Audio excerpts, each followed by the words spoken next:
उत्तर प्रदेश का एक जिला अलीगढ़ जो आए दिन तमाम खबरों के साथ सुर्खियों में रहता है। एक ऐसी ही अब अलीगढ़ से सनसनीखेज खबर आ रही है जिसे सुनकर हर कोई चकित रह जाएगा।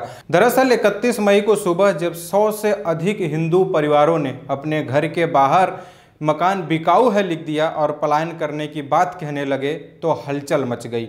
हलचल मची तो सरकारी महकमे के साथ साथ पुलिस और मीडिया का भी गांव में जमावड़ा लग गया।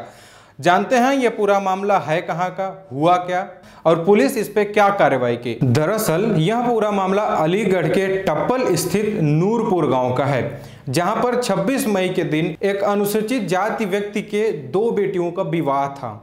दोपहर का समय था और बाराती चढ़कर बारात लेकर आ रहे थे, लेकिन जहां पे अनुसूचित व्यक्ति का घर था उसके मुख्य द्वार के ठीक सामने एक मस्जिद थी और जैसे ही बारात मस्जिद की ओर से गुजरने लगी, कुछ विशेष समुदाय के लोग यानी मुस्लिम समुदाय के लोगों ने बारातियों पर हमला कर दिया।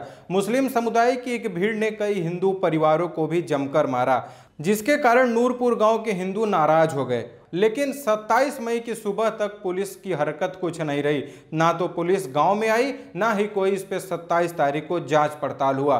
नूरपुर गांव में यह कोई पहला मामला नहीं था। इसके पहले 25 अप्रैल को और उसके बाद भी लगातार ऐसे मामले आते रहते थे। जो अनुसूचित जाति के लोग हैं उनके यहाँ जब बारात आती थी तो ये विशेष समुदाय यानी मुस्लिम संप्रदाय के लोग उन चढ़ी बारात पर हमला कर देते थे, हिंदुओं को मारा करते थे।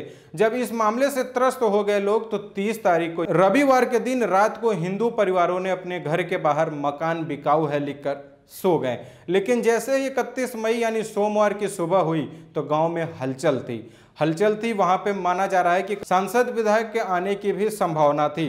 पुलिस भी आई, जांच पड़ताल भी हुई। सोमवार की सुबह पुलिस नूरपुर गांव में गई और जो अनुसूचित जात के व्यक्ति थे जिनके 2 बेटियों की शादी होने वाली थी, उनके छोटे बेटे द्वारा शिकायत करने पर 11 लोगों के खिलाफ उन्होंने शिकायत भी दर्ज की। उन सभी 11 लोगों में सब मुस्लिम संप्रदाय के लोग हैं। माना जाता है कि इस गांव में 80% आबादी मुसलमानों की है और 20% आबादी हिंदुओं की है।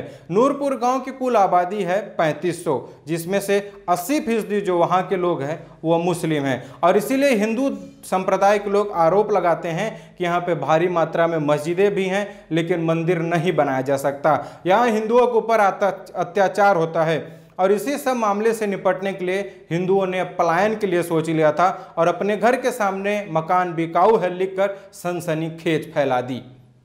पुलिस की तरफ से मिली जानकारी के मुताबिक अब मामला पूरी तरह से शांत हो चुका है और पुलिस ने 11 आरोपियों के ऊपर शिकायत भी दर्ज कर ली है। मामले की छानबीन हो रही है, आगे बड़ी कार्रवाई भी करने के बाद पुलिस द्वारा कही गई है। यह कोई पहला मामला नहीं है जब विशेष संप्रदाय के लोग यानी मुस्लिम धर्म के लोग इस तरह से उपद्रव फैलाए हों। ऐसे ही एक मामला मई 2019 में भी आया था, जिसके लिए देश में नहीं विदेशों में भी न्याय मांगी जा रही थी। वह न्याय थी ट्विंकल शर्मा के लिए। आपको याद होगा 30 मई 2019 के दिन किस तरह से एक 2 साल की बच्ची के साथ बर्बरता हुआ था। उसकी आंखें निकाल ली गई थी, उसके हाथ तोड़ दिए गए थे, उसके शव को कुत्ते नोच रहे थे, जिसके बाद उसके परिवार को शव सौंपा गया था।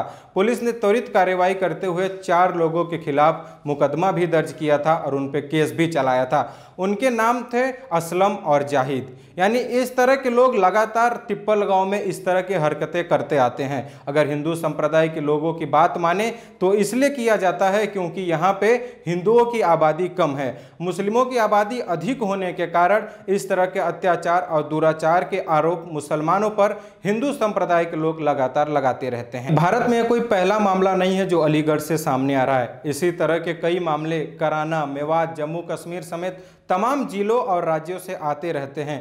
जहां पे विशेष समुदाय के लोगों की आबादी ज़्यादा होती है वहां पे हिंदू संप्रदाय के लोग पलायन करने को मजबूर हो जाते हैं। राजधानी दिल्ली के भी कई ऐसे स्थान हैं जहां पे कुछ समय पहले हिंदुओं ने पलायन कर लिया था। मेवात में ही करीब 100 से अधिक हिंदू परिवारों ने पलायन कर लिया था। उसका भी कारण आप सब जानते हैं।